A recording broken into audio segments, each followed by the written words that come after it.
მოგესალმებით. პირველ რიგში დიდი მადლობა ფონდ ღია საზოგადოება საქართველოს, რომელიც უკვე მეორე წელია ჩვენი ვაძლევს შესაძლებლობას, რომ აქტუალური საკითხები, მათ შორის ასოციაციების ხელშეკრულების წესრიგის კონტექსტში გავიაზროთ და ჩვენი პოზიციებიდან ხელი შევუწყოთ ასოციაციების ხელშეკრულების უკეთ შესრულებას. არ შემიძლია არ აღნიშნო ის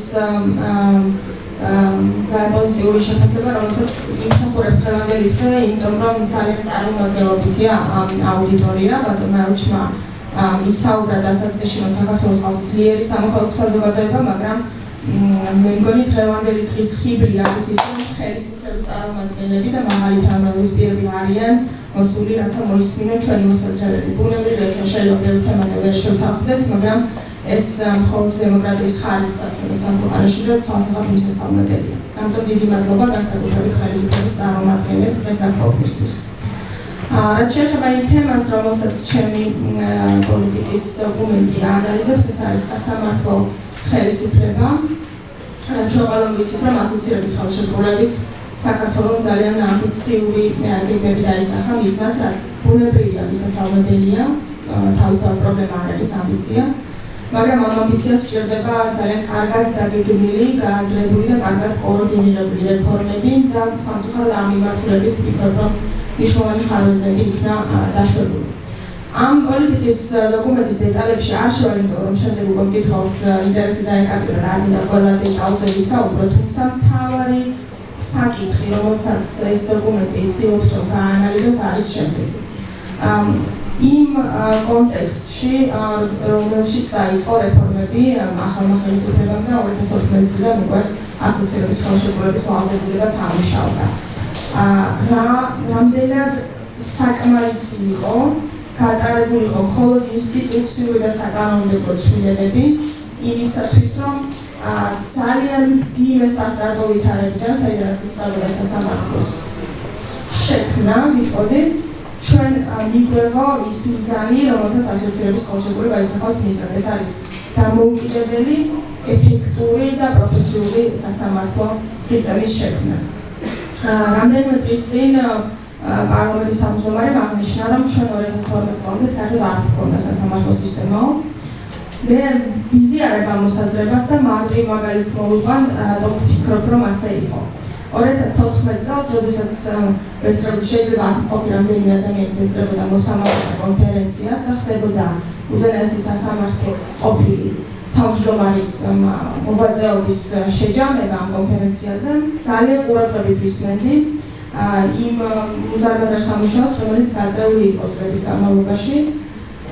მაშინდელი თავმჯდომარის თაოსნობით ბუნებრივია და არც ერთხელ კონფერენციის განმავლობაში არ გაჟღერებულა სიტყვა სამართლიანი სასამართლო და ადამიანის უფლებები. საუბარი იყო იმაზე, რომ განვითარდა სასამართლოს ინფრასტრუქტურა, საქმის წარმოება წავიდა წინ და ბევრი რამ გაკეთდა, მაგრამ არც ერთხელ არავის არ უხსენებია, მათ შორის არც თავმჯდომარეს რა გაკეთდა იმისთვის, რომ შექმნილიყო სამართლიანი სასამართლო და რომ ამ სასამართლოს ეძღვნა ადამიანის უფლებებს. მე ვფიქრობ, ეს იყო სიმპტომატური, იმიტომ რომ ნამდვილად 2012 წლამდე სასამართლოს ვერ მოვიაზრებდით ჩვენ როგორც მოკავშირეს ან საერთოდ აქტორს ადამიანის უფლებების დაცვის საკითხში. ამ სასტარტო პირობებიდან დაიწყო რეფორმა სასამართლოში 2012 წელს, პირობითად 2013 წელს, უფრო ასე ვიტყოდი. და რეფორმის პირველი ორი ტალღა, რომელიც გატარდა, იყო ცდელობა იმისა, რომ ამ ძალიან მძიმე ვითარებიდან ქვეყანას როგორმე აეშენებინა დამოუკიდებელი სასამართლო. და აქ ისმის ეს დილემური კითხვა, რამდენად საკმარისია ასეთ სასტარტო ვითარება, როდესაც აქვს ქვეყანაში და ყავს სასამართლო კორპუსი, რომელსაც საზოგადოების უდიდესი ნაწილი აღიქვამს არა როგორც მართლმსაჯულების შემქმნელ სუბიექტებს, არამედ როგორც ნოტარიუსებს და ალბათ გვახსოვს ყველას, რომ სასამართლო ხშირად, მათ შორის საერთაშორისო ანგარიშებშიც მოხსენებული იყო როგორც ნოტარიუსი და სადღაც სხვაგან დაწერილი გადაწყვეტილების ლეგალური ფორმის მიიცემი მხოლოდ და მხოლოდ. ამ სასტარტო ვითარებაში რამდენად სწორია აქცენტი გაკეთდეს მხოლოდ და მხოლოდ ინსტიტუციურ და სამართლებრივ რეფორმაზე და არ იქნას გააზრებული საკადრო პოლიტიკა.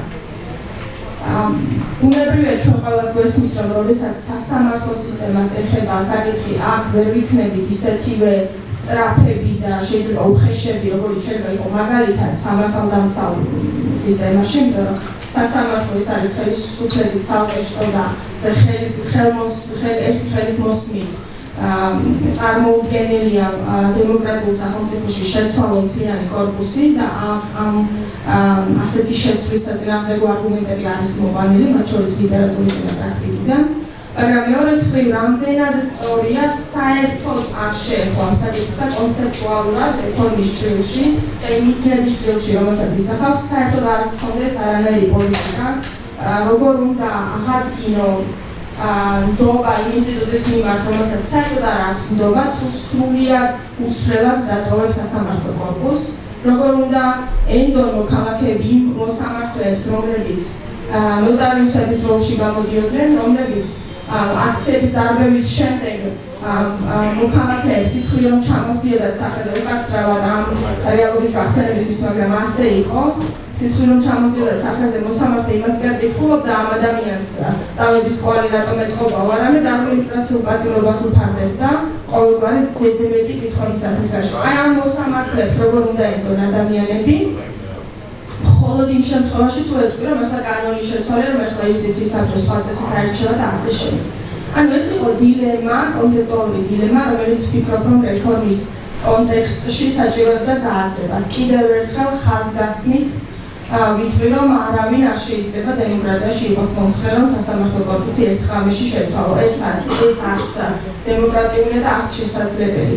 მაგრამ სრულიად უცვლელად დატოვება კორპუსის, ეს ვფიქრობ, რომ არის პრობლემური და ამას აჩვენებს ის მოვლენები, რომლებიც 2015 წლის ბოლოსკენ განსაკუთრებით ინტენსიურად განვითარდა და რომელმაც ვიტყვი ძალიან დიდი კითხვის ნიშნის ქვეშ დააყენა ის პოზიტიური ცვლილებები, რომლებიც პირველ და მეორე ტალღების ფარგლებში მივიღეთ და რომლებიც ასახულია მათ შორის სადამკვირვებლო ორგანიზაციების ანგარიშებში, ასევე საეს ანგარიშებში, რომ სასამართლო დიახ ტოტალური კონტროლისგან გათავისუფლდა 2012 წლის შემდეგ და ამას სტატისტიკაც მოწმობს. და ძალიან მნიშვნელოვანი ვიტყოდ ისტორიული მომენტი, რომელიც ხელისუფლებამ გამოტოვა თუ გამორჩა, მას არ მინდა ამაზე სპეკულაციები, შეგვიძლია ვისჩელოთ. ანუ მთავარი არსი, რასაც ეთმობა დოკუმენტი არის ის, რომ საკადრო პოლიტიკის გააზრების გარეშე რეფორმა ვერ გატარდება. ისტორიული მომენტი ხელისუფლებას ჰქონდა 2015-2017 წლებში, როდესაც ბუნებრივად იწურებოდა მოქმედი სასამართლო კორპუსის უდიდესი ნაწილის აღწლიებადა და ხელისუფლებას თუ ის სწორად დაგეგმავდა და გაიაზრებდა რეფორმას, ჰქონდა შესაძლებლობა და დროც, რომ არც დაერღვია კანონი და კანონის უზენაესობის პრინციპები და ამავდროულად მოემზადებიან ნიადაგი იმისთვის, რომ სასამართლო ხელისუფლება არსებითად განახლებულიყო კადრებით, რომელსაც არ ექნებოდა დისკრედიტირებული წარსული და რომელსაც ექნებოდა სათანადო კვალიფიკაცია და ადამიანის უფლებებზე სენსიტიური უფლების მიმართ სენსიტიური მიდგომა და ამ კადრებით მოხდებოდა არსებითად კორპუსის განახლება. რა უნდა გაკეთებულიყო ამისთვის? ამისთვის უნდა ძალიან სწრაფად შეცვლილიყო მოსამართლეთა შერჩევა-დანიშვნის სისტემა, მაგრამ ამავე დროს ძალიან მნიშვნელოვანი იყო, რომ იუსტიციის სკოლის რეფორმა მომხდარიყო. ეს არის ორგანო, რომელიც უნდა გაიაროს სამართალმცოდნე იმისთვის, რომ მას ჰქონდეს შესაბამისი მოთხოვნების დაკმაყოფილების შესაძლებლობა, რომ გახდეს მოსამართლეების კანდიდატი. სკოლა წლების განმავლობაში იყო დახურული უწყება პირველი, ასე ვიტყვი, ბარიერი იმ ადამიანებისთვის, რომლებიც შეიძლება სისტემისთვის სანდო არ ყოფილიყვნენ და შესაბამისად 2012 წლისთვის დღემდე ჩვენ ვხედავთ პრობლემას, რომ კი ჩვენ გვინდა მოსამართლეებად დავნიშნოთ სამართლიანობისთვის მებრძოლი და ადამიანის უფლებებზე ორიენტირებული ადამიანები, მაგრამ შეიძლება ასეთი ბევრი ფიზიკურად არ იყოს, იმიტომ რომ სკოლა დამთავრებულებსაც თავისი პრობლემები აქვს, როგორც შევიხარით, მაინც და მაინც თავისუფალი არ იყო სკოლაში შესვლა და ეს მიღების სისტემა. ამიტომ სკოლის რეფორმა უნდა მოხდარიყო ფუნდამენტური და ხელისუფლებას გაეტარებინა მიზანმიმართული პოლიტიკა, რომ სკოლაში შესულიყვნენ ახალი კადრები და მიმზიდველი გამხდარიყო მოსამართლის პროფესია. ბევრი იურისტი გვესწრება და ვერც ერთი ვერ მეტყვის დღეს, რომ ძალიან დიდად მოსამართლეობას აქვს კონკრეტული მიზეზი. ამიტომ სკოლა თუ გახდებოდა გახსნილი და მიზანმიმართული პოლიტიკა ექნებოდა ხელისუფლებას, რომ ახალი სისხლი შესულიყო სასამართლო სისტემაში და შემდეგ უკვე იქნებოდა მოსამართლე და შერჩევა დანიშნის ობიექტური კვალიფიკაციას და კეთილსინდისიერების შემოწმებაზე დაფუძნებული სისტემა, ჩვენ შევძლებთ, რომ ბუნებრივად 2015-2017 წლებში, როდესაც კანონის უზენაესობის პრინციპის დაურღვევლად 10 წლიანი ვადის ამოწურვის შემდეგ მომხდარიყო ინდივიდუალური შეფასება მოსამართლეების შერჩევა დანიშნის პროცესში და სისტემა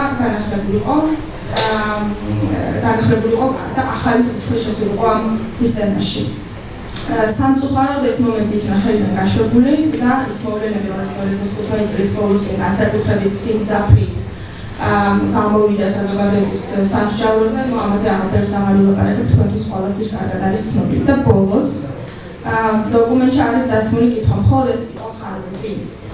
ვერ ვიტყვით სამწუხაროდ, რომ მხოლოდ ძველი კადრების არ გააზრება იყო პრობლემა. დავაკონკრეტებ, რომ არამც და არამც არ იგულისხმება, რომ აუცილებლად ყველა ძველი მოსამართლე უღირსი და ცუდი და ის სისტემით უნდა წავიდეს. არა. ამის უფლებას მეგონი ამის უფლებას თავს ვერ ვიცემთ, მაგრამ აქ საუბარი იმაზე, რომ ინდივიდუალურად უნდა შეფასდნენ მოსამართლეები, მათ მიერ განვლილი გზა და მათ ჰქონდათ თვითრეფლექსიის და თვითკრიტიკის შესაძლებლობა. იქნებ ზოგიერთი მათგანი ახერხებს, რომ საკუთარ შეცდომებზე გაიზარდოს და ეს უფლება და ეს შესაძლებლობა სისტემამ უნდა დაუთოვოს მოსამართლეებს.